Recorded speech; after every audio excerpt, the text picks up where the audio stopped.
Bonjour, je n'étais pas apparue sur ma chaîne YouTube depuis quelques semaines. J'ai eu pas mal de choses à gérer au niveau professionnel, au niveau personnel, donc un peu dans l'air du temps des énergies planétaires actuelles, qui nous concernent tous à différents niveaux. Donc voilà, c'est l'illustration de ce qui se joue au niveau, je dirais, planétaire et comme je le disais tout à l'heure, donc des énergies cosmiques. Alors aujourd'hui, je vais vous parler de la prochaine nouvelle lune, donc nouvelle lune qui aura lieu le 28 octobre. 28 octobre, donc à 4 degrés donc, du Scorpion, nouvelle lune, hein, donc comme vous pouvez le voir là, conjonction lune-soleil en Scorpion à 4 degrés du signe du Scorpion, en opposition exacte à Uranus qui se trouve en Taureau. On voit effectivement aussi, ce qui est très intéressant, c'est cet amas planétaire, donc bien entendu la Lune et le Soleil en Scorpion, mais aussi Vénus et Mercure.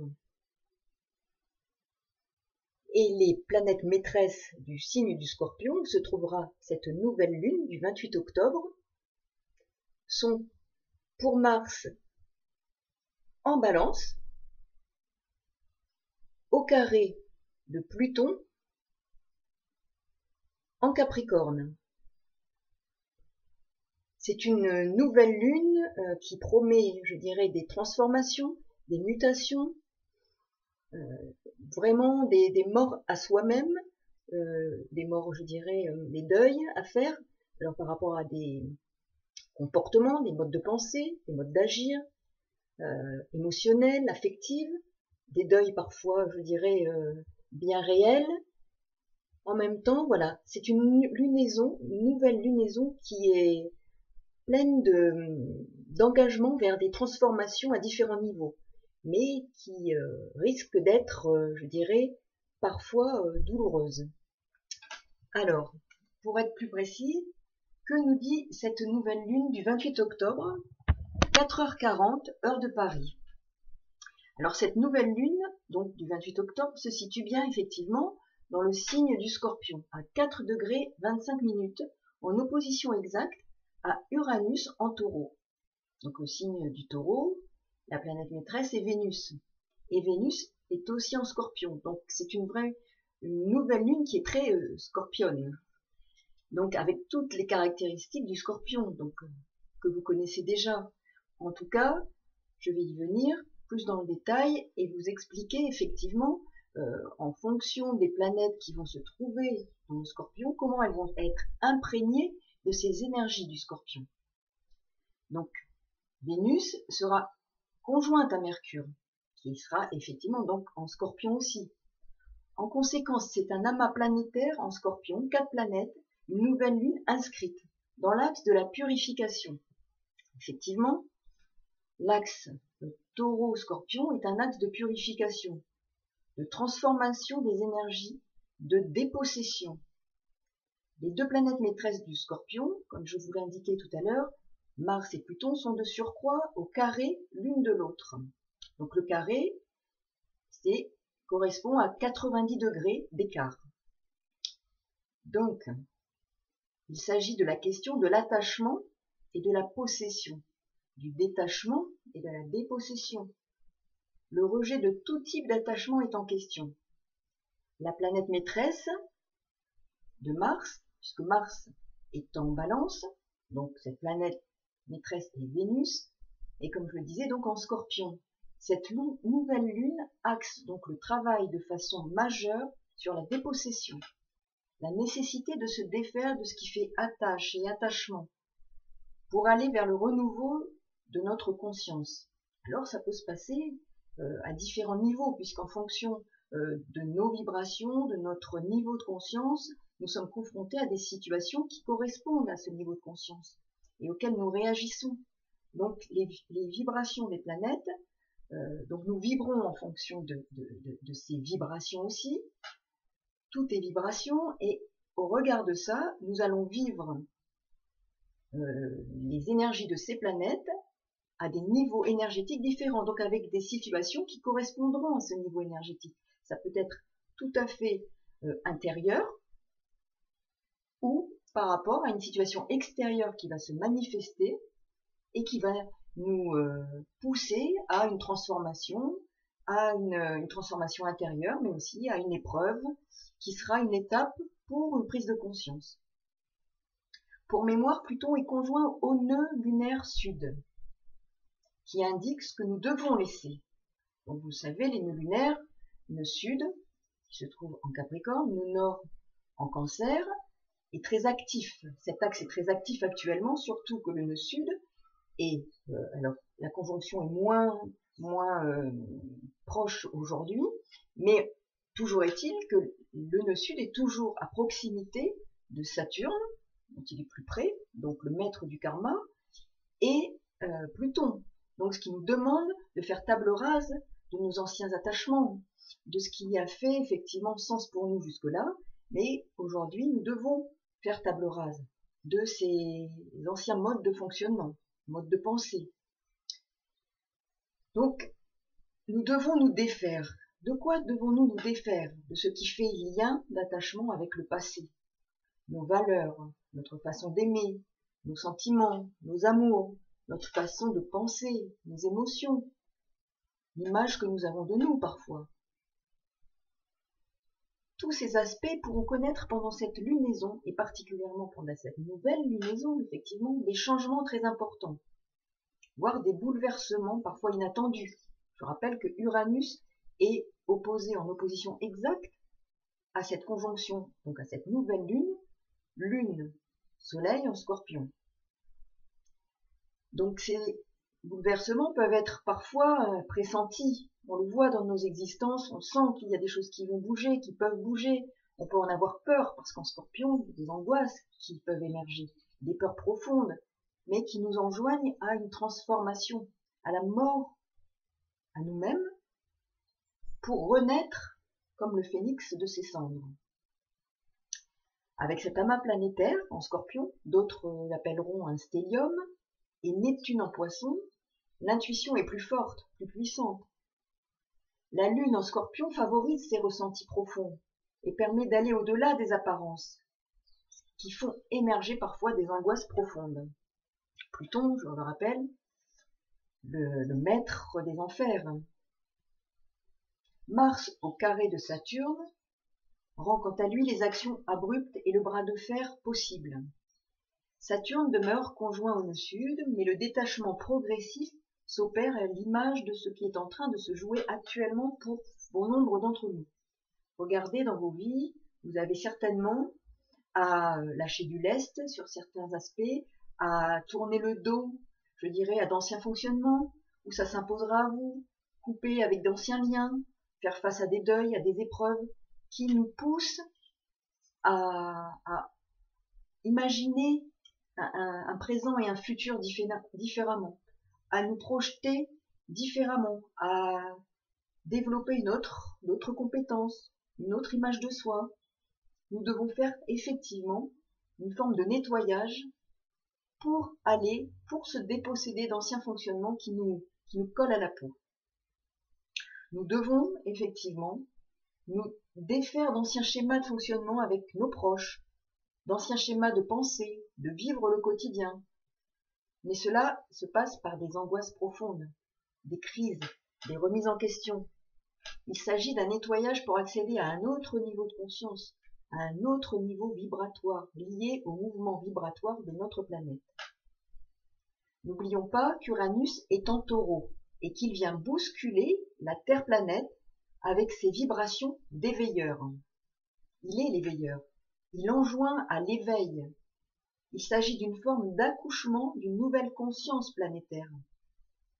L'axe Taureau-Scorpion, donc je rappelle, nouvelle lune, conjonction lune-soleil en Scorpion, opposition exacte à Uranus dans le signe du Taureau, planète maîtresse du Taureau en Scorpion aussi, conjointe à Mercure, donc vraiment le Scorpion et ses énergies de transformation sont très présentes. Activer cet axe pousse à la destruction de ce qui a été construit, pour repartir sur de nouvelles bases. Observez ce qui se passe autour de vous, en vous, votre couple, des épreuves en tout genre, la maladie parfois, des décès, des deuils, des changements professionnels, des déménagements parfois incontournables, qui nous poussent les uns et les autres à devoir ou vouloir envisager notre quotidien différemment. Vous allez me trouver pessimiste peut-être. Il y a aussi des gens heureux, et tant mieux. Mais en même temps, nous savons tous qu'actuellement, les énergies qui nous brassent, qui brassent la planète, nous poussent à des transformations profondes, à des crises, des mutations. Nous l'observons tous. Quoi qu'il en soit, la majorité des personnes est quand même confrontée à des changements, voulus ou subis, qui poussent à modifier certaines choses, certaines conceptions, notamment de la vie, de notre rapport aux autres, de notre rapport au monde, de notre rapport à la terre, à notre vie intérieure. Nous sommes comme poussés, contraints à modifier en profondeur notre vie. Le passé remonte à la surface pour mieux subir ce nettoyage. N'oublions pas, je le répète, Saturne-Pluton au Capricorne. Mais les choses peuvent être tendues. N'oublions pas aussi que le Capricorne est un signe de terre, que le Taureau est un signe de terre, que le Scorpion, en l'occurrence, est un signe fixe. Donc, nous sommes dans des énergies qui acceptent le changement en même temps avec difficulté, qui sont réfractaires, qui sont complexes. Ce sont des signes quand même, le Scorpion, le Capricorne, des signes complexes. Cette lunaison va confirmer la nécessité de quitter la sécurité, la stabilité que l'on trouve en Taureau, les acquis pour engager un cycle de renaissance avec le Scorpion. Cette renaissance peut être affective, relationnelle, matérielle, sentimentale, financière, avec Vénus, qui correspond à ces domaines. Et Vénus est en Scorpion. Ou dans notre mode de pensée, de réfléchir, de nous exprimer, puisque Mercure est aussi en Scorpion. Les émotions seront effectivement puissantes et demanderont à être purifiées pour être transcendées. Cette lunaison va générer des remous émotionnels, affectifs, relationnels. Mais ça, c'est parce qu'effectivement, des situations auxquelles on sera confronté vont pousser à ces remous émotionnels, affectifs, relationnels, sentimentaux profonds. Mais il ne s'agit bien d'une phase de régénération. Cette lunaison en Scorpion indique le chemin de la réparation dans tous les domaines indiqués. Cette lunaison pointera les limites de ce qui nous paraissait acquis, immuable, prospère, l'axe Taureau-Scorpion. Elle mettra parfois en évidence la dimension de la finitude, de l'impermanence, des choses et des gens, des relations, des liens. Cette nouvelle lune nous montrera, en passant par le creuset de la souffrance pour certains, en lien avec le signe du Scorpion, qui descend dans le tréfonds, combien rien ne dure contrairement à ce que voudrait le Taureau. Rien ne dure, l'impermanence est le lot de tous et de tout. L'expérience de l'acquisition, quelle qu'elle soit, nous amène à vivre la dépossession à un moment ou à un autre pour évoluer. Il ne s'agit pas forcément de perdre, mais de comprendre que l'identification à l'avoir, quel que soit cet avoir, peut nous éloigner du soi fondamental. À travers les événements de vie, nous devons chercher à regarder au-delà des apparences. Le Scorpion. Les peurs seront prégnantes, les angoisses de perte et de dépossession le seront aussi, mais elles s'imposeront à nous. L'agressivité et la difficulté à lâcher prise, avec ces signes de terre, et le Taureau et le Capricorne, l'agressivité et la difficulté à lâcher prise. Vous observerez ces moments, soit vous-même, parce que vous allez le ressentir, soit autour de vous. Les rapports de force seront sans doute très présents. Soyez-y vigilants. Une dimension évidemment destructrice sera prégnante. Scorpion, pour reconstruire, certes, mais nous passons par la destruction. L'inconscient et son lot de peur, de fantasmagorie et de projection sur les autres sera à l'œuvre. Détruire pour transformer. Cette nouvelle lunaison est une étape supplémentaire qui nous conduit à ces fins de cycle, Le cycle Saturne-Pluton se termine. Le cycle Jupiter-Saturne est dans sa dernière phase. Jupiter-Pluton également. Nous avançons vers les années 2020-2021, années de grande transformation. Je voulais faire un lien avec l'archange Sandalphon, qui contribue à la purification du plan terrestre et à l'élévation vibratoire. Lorsqu'en ce travail en cours sera achevé, le véritable archange de la Terre, qui porte le nom actuel d'Emmanuel, prendra place. Ce mystérieux archange sera le régent de l'ère messianique qui s'approche. Sandalphon sera à son domicile dans l'objectif et à son service, dans l'objectif de permettre aux humains d'atteindre leur plénitude. Si j'évoque l'archange de la Terre Emmanuel, c'est parce qu'il s'agit au niveau de l'organisation cosmique, de l'organisateur de ce plan cosmique. Il agit à ce niveau, tant au niveau du système planétaire qu'au niveau individuel. Car, comme l'ange prince Sandalphon le prouve, l'être humain porte en lui toutes les parties qui constituent l'univers. Il est un cosmos en miniature. Cette lunaison mettra parfois en lumière la nécessité de vérité, d'absolu, d'authenticité avec le Scorpion et aussi le Taureau. Les situations rencontrées, vécues par les uns ou les autres d'entre nous, s'inscriront dans ce besoin et dans cette nécessité de vérité, que ce soit dans les rapports humains, les sentiments, les émotions. Si l'on se donne le temps d'observer, nous pourrons constater que les actions et réactions pourront être sous-tendues par cette thématique. Vous observez autour de vous, derrière nos réactions, derrière ce que nous vivons, il y a, soit inconsciemment ou très clairement, ce besoin de vérité, d'authenticité, de balayer tout ce qui n'a plus fonctionné, des faux-semblants.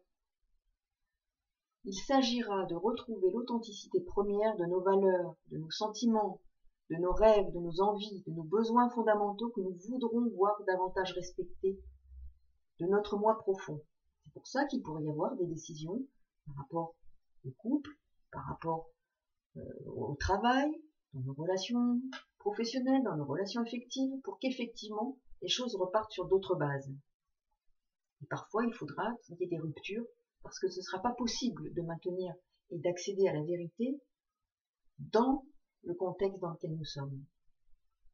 Il s'agit de nous couper parfois de liens toxiques et parfois pervers que nous pouvons avoir avec le monde de la matérialité et qui se manifestent dans n'importe quel domaine. Il s'agira à vous, peut-être effectivement, de l'identifier. Alors, je vous souhaite une bonne lunaison qui sera très bouleversante, probablement pour la majorité d'entre nous. Donc, bon courage et en tout cas, bonne route et à très bientôt. Au plaisir de vous retrouver. Au revoir.